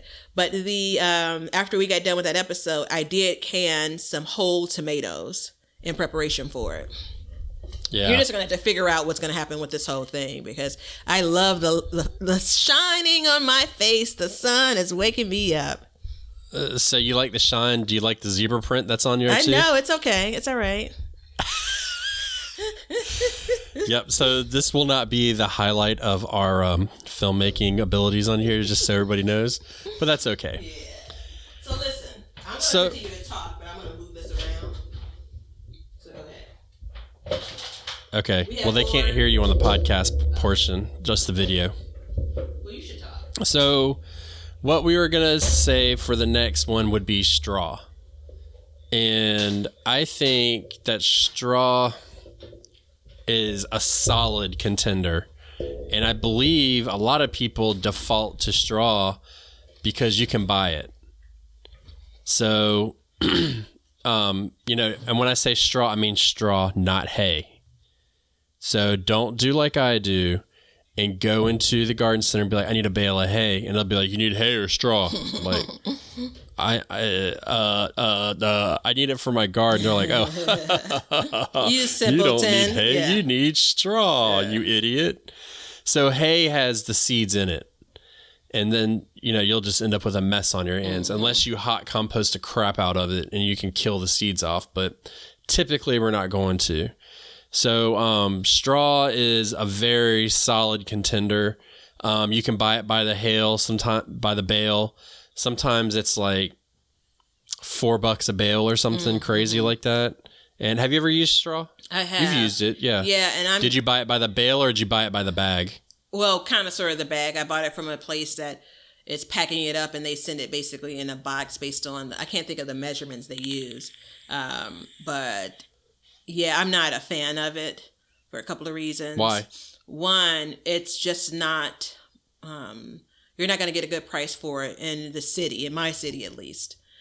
So then you're having it shipped, right? And so you're buying it, having it shipped. And even if you get free shipping, the price that you're purchasing at is really not cost effective. Do you have like a mom and pop garden center by your house? Yeah, but they don't think about who they would be catering to. I was looking to see if I had the prices that from when I last ordered. I don't know who that is. Well, I mean, it's going to be people in this urban city, right? So they're going to be doing similar things that I'm doing in my garden. So you don't have people that are buying straw often in kind of the center of the city, hence the... Now, if you ever go out in the country and you find like a feed store or something, then that's different. But so what we do is we buy it by the bale.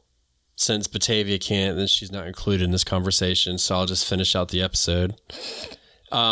Joking. But I have used it, and so I have comments around using it, Yeah, you've definitely used it. But when you buy it by the bale, it comes in like, I don't know the technical term for it, but you get a bale, and then each bale comes in blocks, and then you can just kind of take off a little block. And then you put it, and then what I like to do is then I like to shred that as well. Ah, okay. Because again, you shred it, and it makes it smaller, makes it easier to break down, and it doesn't mat down in your garden like a lot of people have had experiences with, I'm sure, that just get it, and then they'll have like a full bale of hay or straw, whatever, and put it down, and then it'll just kind of get like all thick and matty and stuff like that. And while that is good, it does cause that anaerobic situation where you're not getting that air into your soil. And that's the reason why I didn't like it. So this is the current pricing from the place that I purchased from previously. 4 pounds, which isn't a lot, is $29.99. Here's one bale. They sell it in one bale. $119.99 for one bale of straw. Hell no. We buy a bale for like $6. So you go back to the idea of where can a city gal gardening in a city world, get her hands on a price for a straw that's reasonable, compare that to the free mulch. I can only see half of your face. Oh, sorry. Yeah, we're just gonna have to deal with it. Yeah. Yeah, that's an issue, to say the least. So, I can't help you with that one. Yeah. I mean, the only thing I would say is, like, if you ever, like, go outside of the city, you might be able to, I only see half your face again. Keep on talking. You'll only be... Yes, ma'am. I'm sorry. You might be able to get it cheaper outside of the city, but if you can't, you can't, and it is what it is. But you can also buy it pre-shredded at like a Lowe's or a Home Depot or something like that. And that makes for a good mulch, because once you shred it, then it, like I said, it breaks down faster. And I like the contrast that it gives you against the leaves in your garden too, for aesthetics. If you want to kind of focus on that a little bit, the aesthetics portion, I feel like that's, I think that's a good contender too. I believe that leaves are at the bottom of the list for aesthetics. So, the straw though, it has to be like thick layers. And just a note for anyone that really is still watching us at this point. When I first adjusted the blinds, I didn't roll them up, so it's like, all right, ta-da. And it's like, oh, wait, no. So now now not only will you have to remember to remind me to adjust the blinds, but also remember to tell me to, roll them up. Yeah. One more thing, yeah, Leonard. I will. One more thing for the checklist. Leonard, keep a track of it, bruh. But I've seen them at your, I've seen them at like Michael's, which is kind of like, kind of a home fabric kind of weird type combination store. I've seen them at... I don't know if I'd buy from there. I've seen, because it's like what's really in there. But I've seen them at maybe not Home Depot's, but I've seen them at maybe a Lowe's or two. But again, it's like they're in the store for like, someone wants to add it to their Halloween decorations, so again, it's not priced to say we're going to use this in large spaces for your garden. Again, middle of the city. It's decoration price, not tool price. Exactly, which is probably what the site that I bought it from. And I shopped around. It wasn't as expensive as I just quoted, but everything is higher now than it was like 2 or 3 years ago.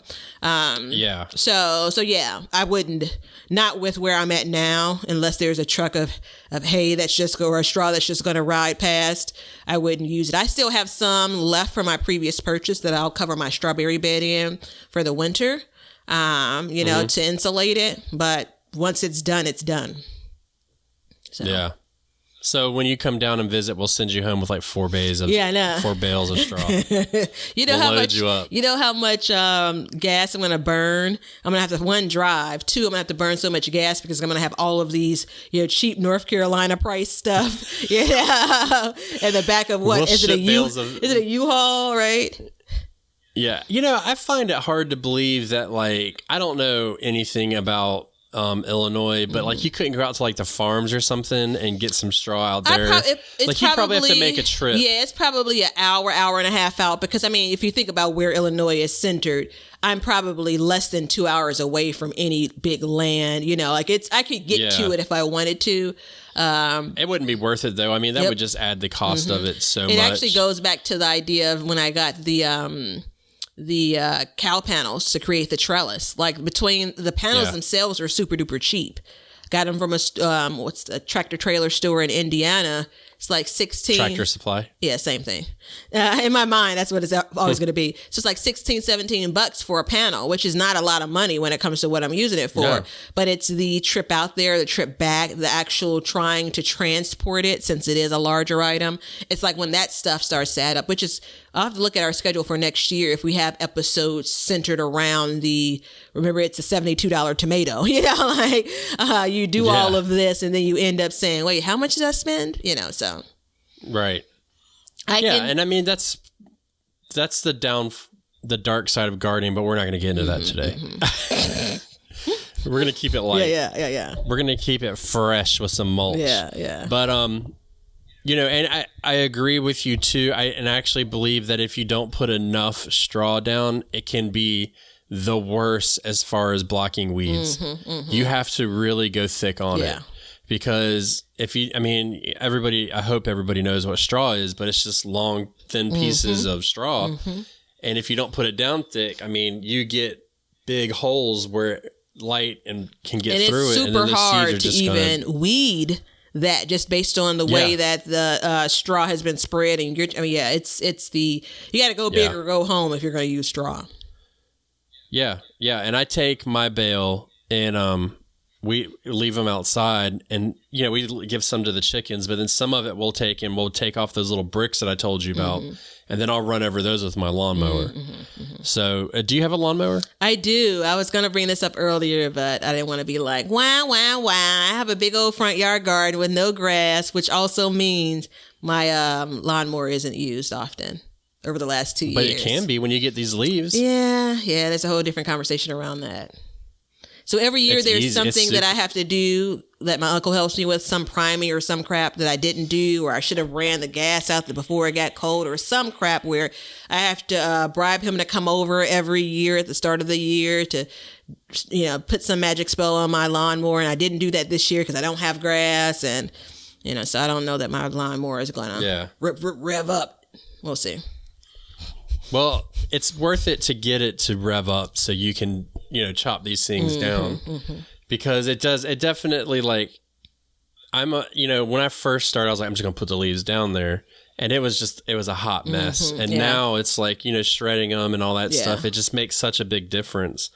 And, to kind of feed into next week a little bit, it's like I said, I keep the bin of the leaves right next to my compost bin so I can just drop a little bit in and I can, start to feed that compost even more, because you need that ratio roughly. But, and the straw is the same thing. It adds the same thing as the leaves. It's that carbon that it gives to it. So, but I like the leaves and the straw because they don't tie up the nitrogen like the wood does. Because of the density, right? Yeah. Well, I honestly don't know the correct answer. All I know is that, and I do believe it, is that the wood, until it starts to break down, it sucks up the nitrogen. And then it just kind of locks it in. So you kind of get like a nitrogen lock inside of your garden, which is what happened to me this year because I was trying to fertilize to combat it. So what happened was it was tying up all my nitrogen, but it wasn't tying up the other aspects. So I was nitrogen low, but everything else was high. I don't know. You you teetered into the womp zone for me. I think all of that refreshing sun has drained me. Well, I'm going to break it down for you in 2 weeks when we talk about soil, because I'm going to go over my soil test, which was good. Interesting. And I did a poll on Instagram about it, and it was amazing to me how many people were like, I just wing it. Because I was like, do you test or do you not test? Do you just wing it? And a lot of people were just, the majority of people were like, I just wing it. Absolutely, I wing it, And I think that's completely acceptable. I don't, as long as you're not having an issue. I don't see a problem. I was definitely having an issue. There's a little bit about this once you kind of cross over a certain threshold where it's almost like you're chasing a problem. Like it's the, not you in particular, but we're always asking the question about kind of, or trying to solve the what's wrong, and in some instances it's kind of like, well, is there anything really, really wrong? I don't know. I'm getting kind of whimsical. In my case, yes, there was. Oh, yeah. You withheld things like cucumber recipes based on their, the thing that was wrong. So I get it. Well, and I think that it's, if you're adding mulches and stuff like that to your garden consistently, it does work itself out. And that's why we do like raised bed gardening, because then or like container gardening, because you're adding soil in and you already know the parameters of it beforehand. It's when you're going directly into the ground that you really need to be careful. Like a lot of places say, like, before you start, the right way to do it, if you're going to do an in-ground bed, is just mulch it and compost it for a year before you even plant in there. Who the hell's going to start a garden if they do that? Wait a whole year. Damn. I'm looking forward to the soil. Wait a whole year. I'm looking forward to the soil episode for a couple of reasons, which, we'll talk about that in that episode. Yeah. Yeah, because it's, if I had to wait a whole year before I even planted my first vegetable, I would have never started gardening, man. Screw that. I would have. You know what I could have seen myself totally doing that with a front yard garden. Like, people will walk past and I'm like, no, I'm prepping it. Garden loading, Yeah. Maybe. I've been midway through the summer, let me just put this one plant in. Yeah. But just adding that soil in, I mean, right there gives you a jump. And I think that's why a lot of people don't even consider a soil test, because basically they know. You know what I mean? So based on the soil they've added. Yeah, they've added. So it's like the soil I bought, like I knew the pH when I bought it. I knew that it was well balanced. Yeah. And all I needed to do was plant. I just needed to add compost every year or mulch, to be exact, because I hadn't mulched for a long time, ever. Honestly, I never mulched before.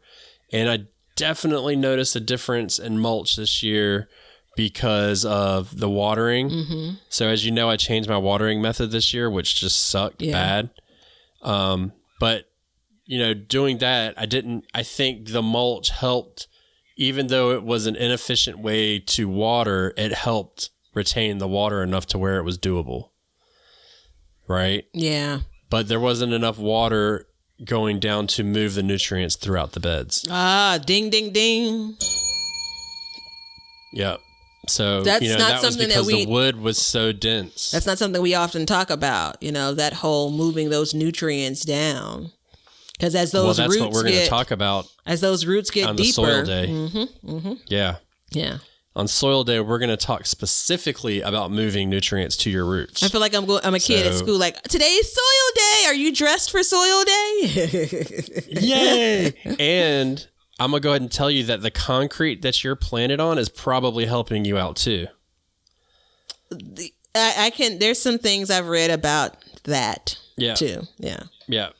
So, and it's helping move the nutrients throughout the plants. I often talk about it because it's kind of like you don't grow food on concrete, you grow food in dirt, so this is the thing that you're kind of like, you're raging against the garden machine, right? And you've just benefited from it. And that's not exactly how it works, so. Yeah, I agree with that.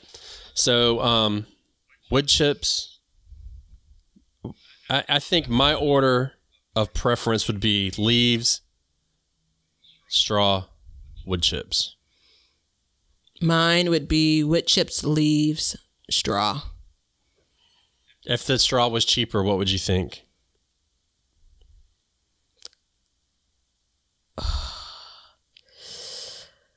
Leaves. Leonard, we're going to have to cut out some of this dead air. Yeah, leaves. I don't know, dude. I mean, I still think about, like, if the straw was free, maybe it comes in and moves around from leaves. I don't know. I wasn't impressed.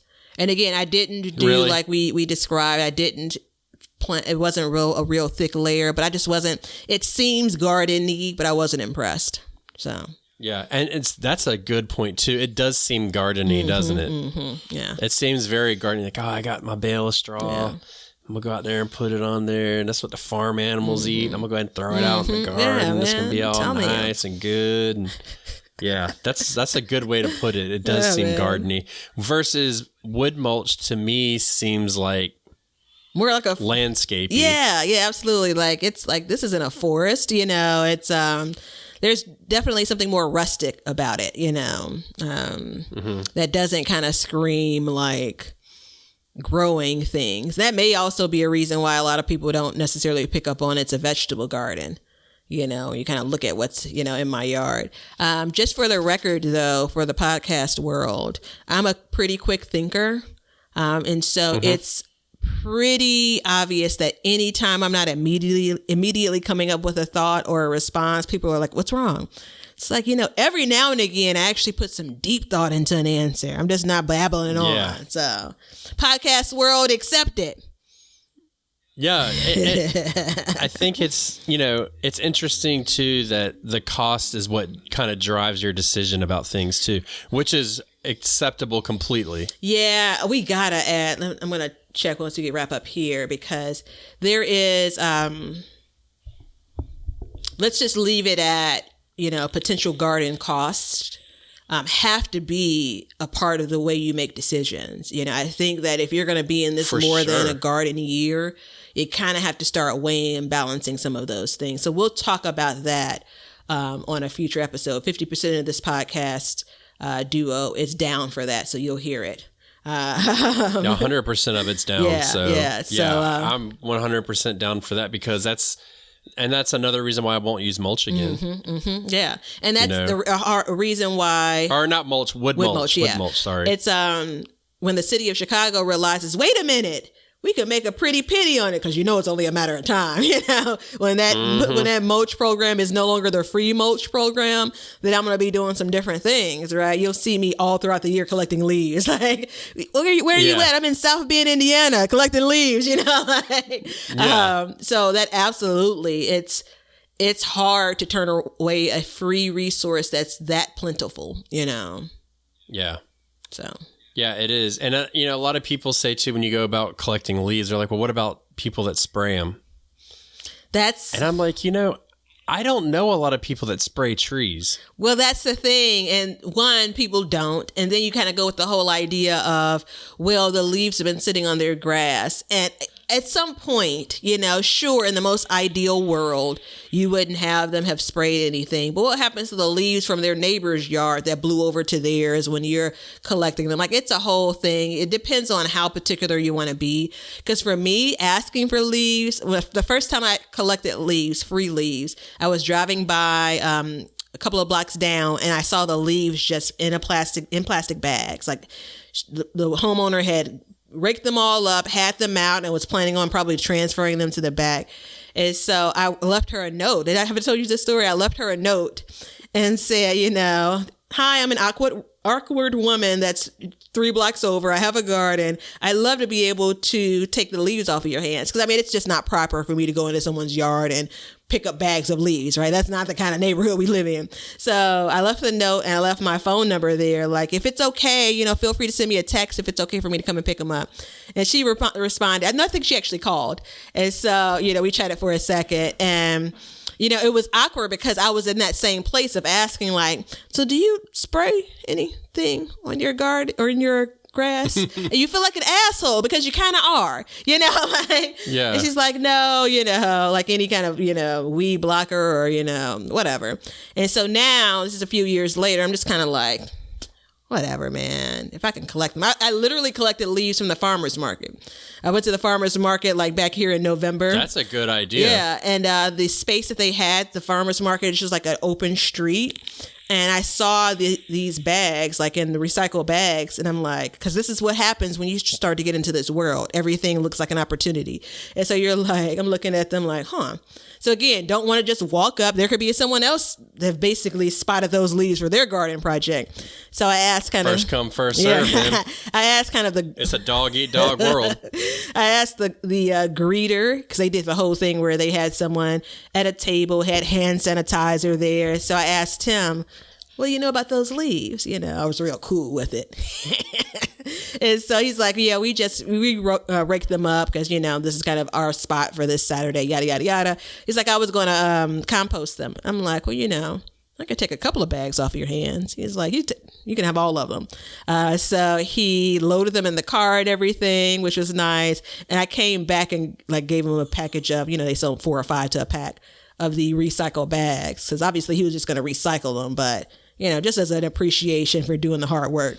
So anyway. So that's where being a woman comes in handy, because if I went up there, they'd be like, yeah, go grab them. Yeah, right? I'd be like, damn, homie.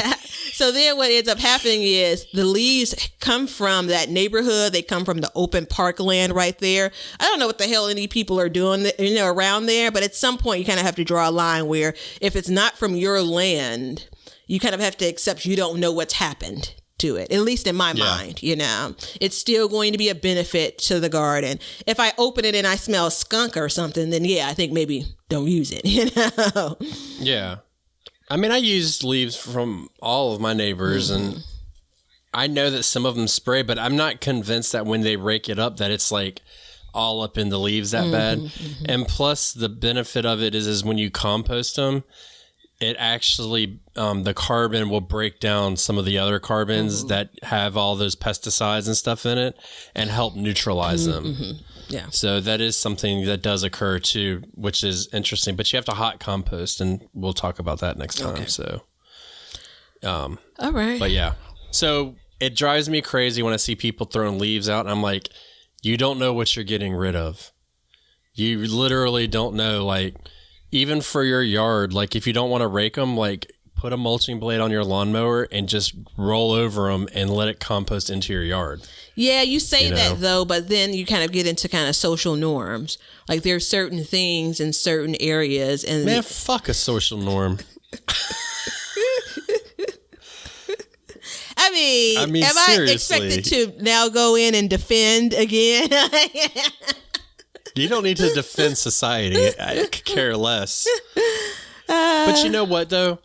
In all seriousness, that's a new social norm. If you talk about, like, back in the day, like, dude, it was completely commonplace to do that. Like, people survived off that, you know? Well, back in which day, though, right? So I can remember growing up and raking leaves was a thing.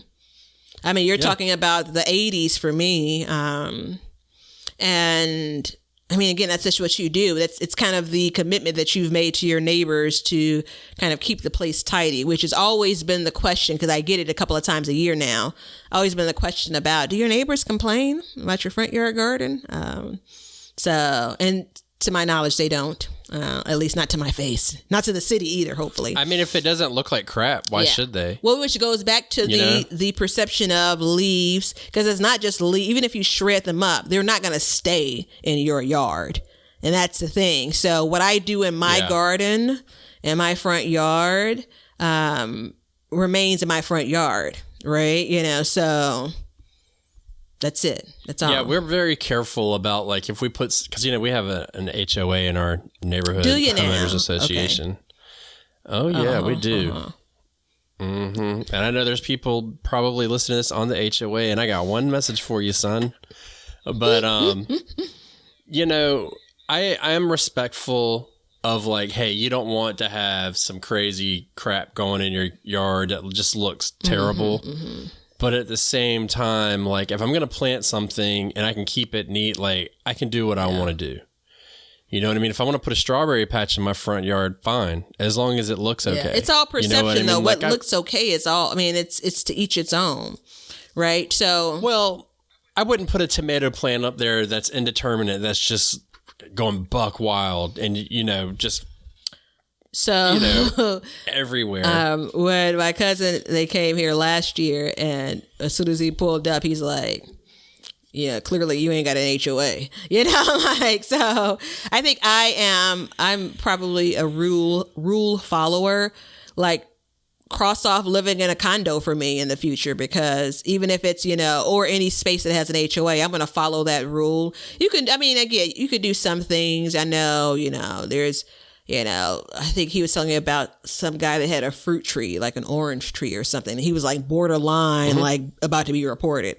But I say that to say... See, that's ridiculous, though, because it's an orange tree. Like, it's a tree. Yeah. You know what I mean? Like, I say that to say, though, we're not living on land where your nearest neighbor is a half a mile away. Right. You know, so there's some of this is just the reality of it. If you can't bribe your neighbors with garden treats, then you got to follow the rules. Right. So, yeah, I agree with that. I agree with that sentiment completely.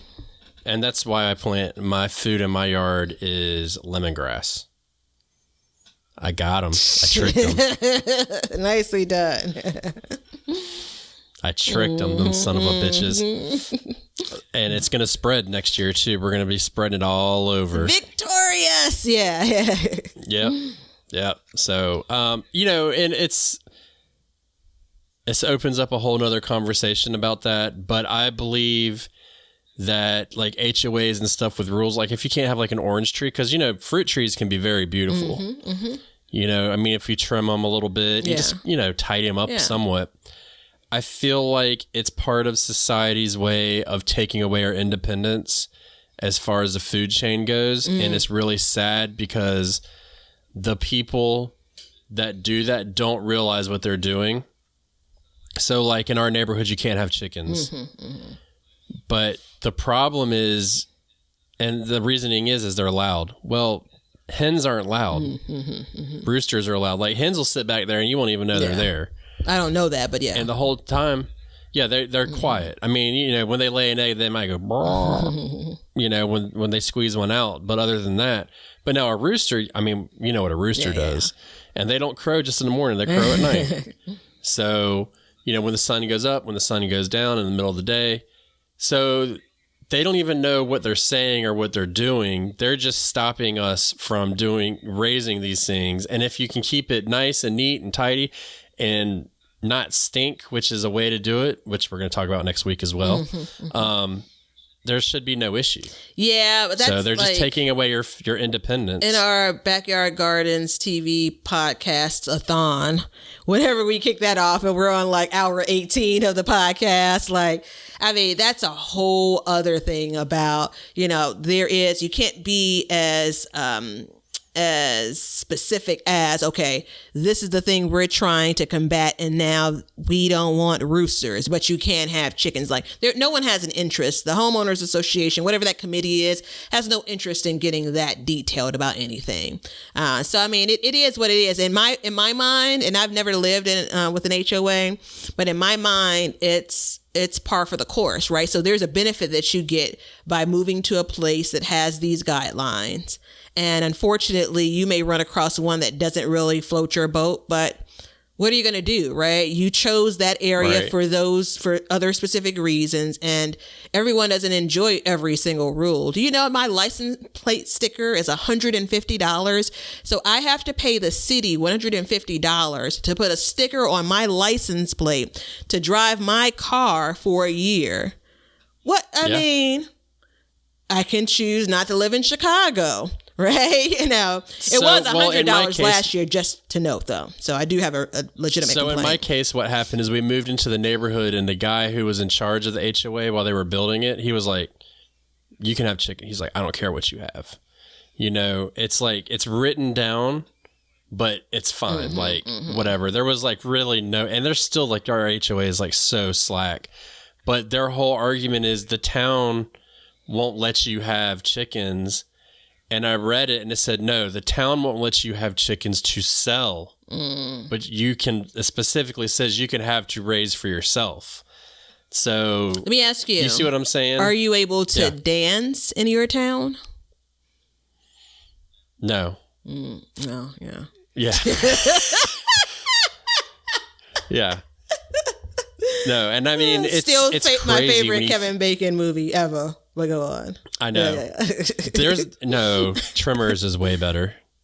Okay. To you, but go on.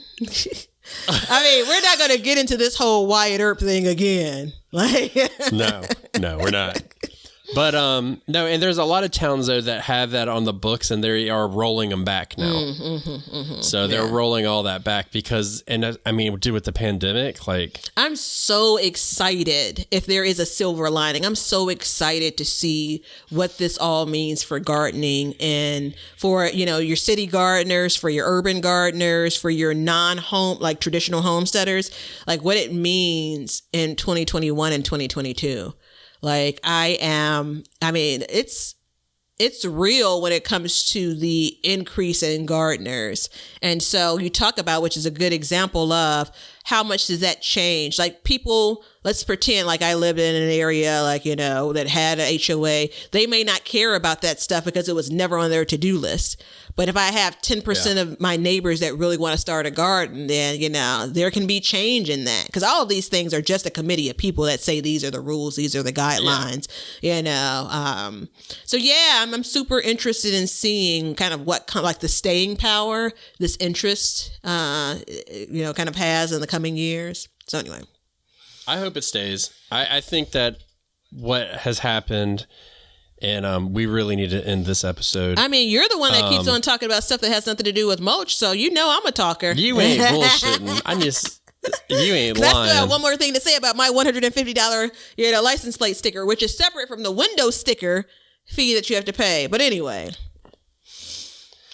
What I want to say is I'm fitting to finish it right now is if you, based on this year, 2020, and then going into next year, which is tomorrow, 2021, you will see that people are shook because they saw that the food industry kind of weaken a little bit at certain times. And I think that there has been an awakening, and I think it's a very good thing.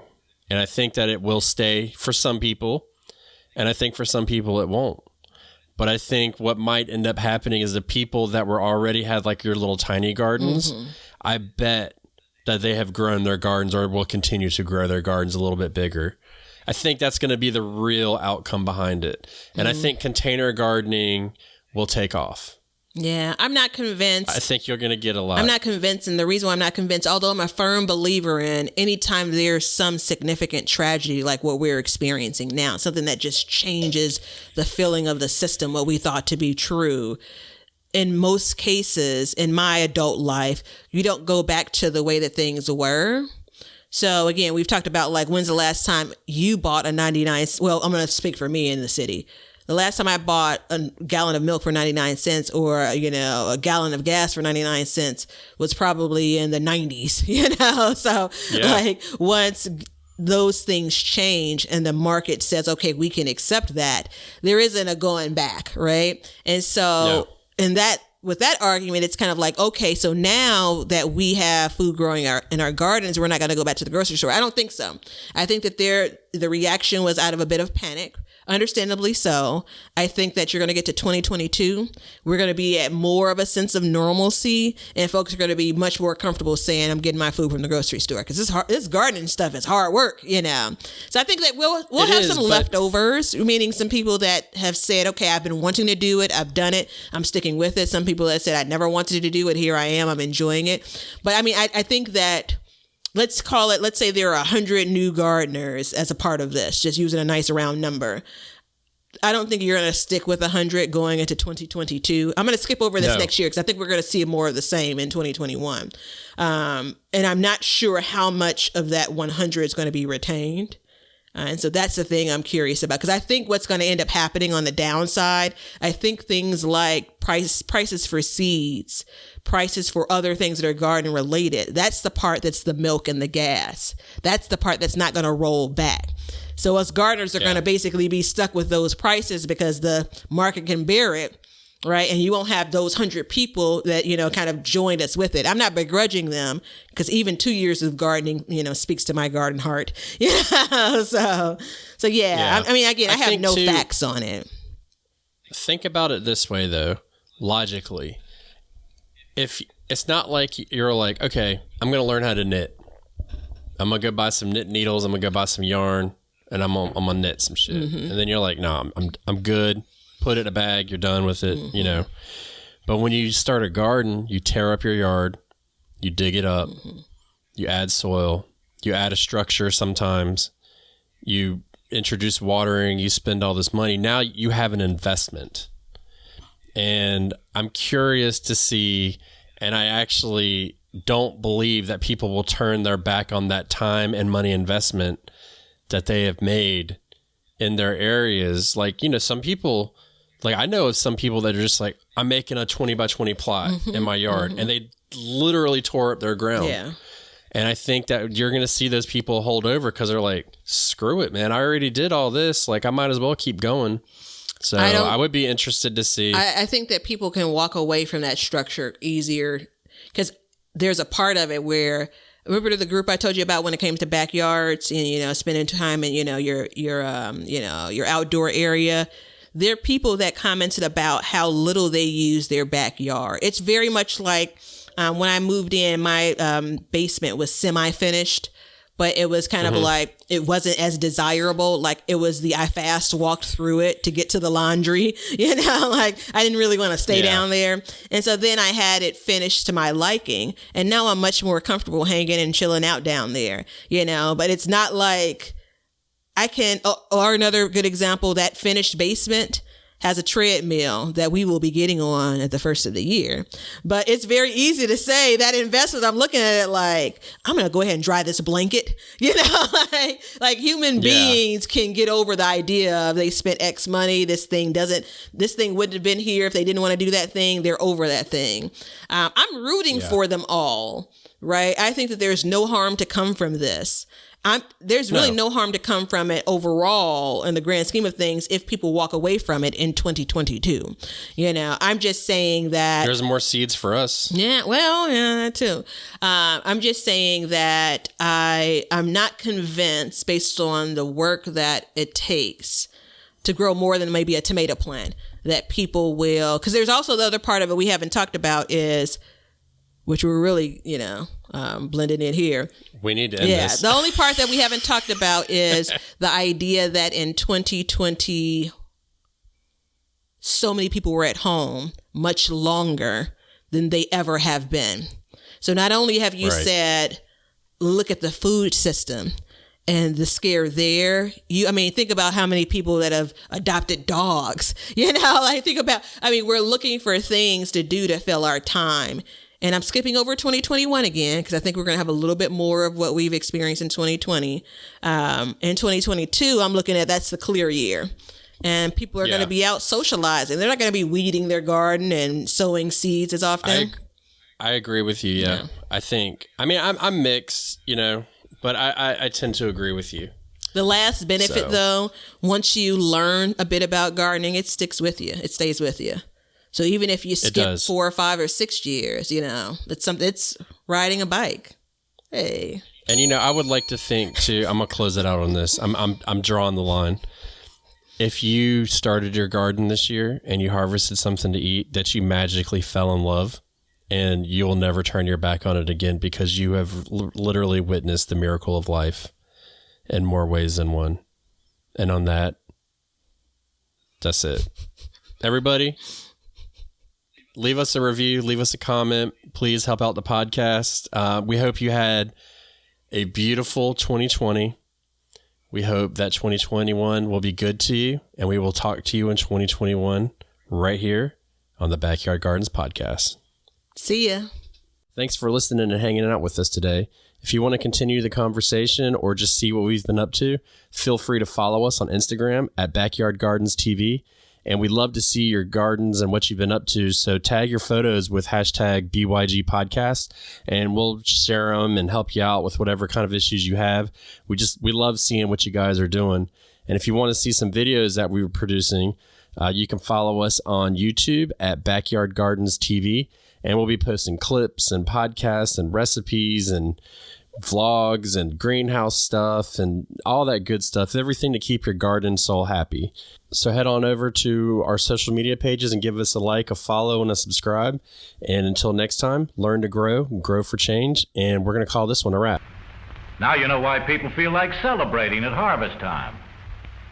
All over the world, people have feasting and good times when the crops have been gathered in.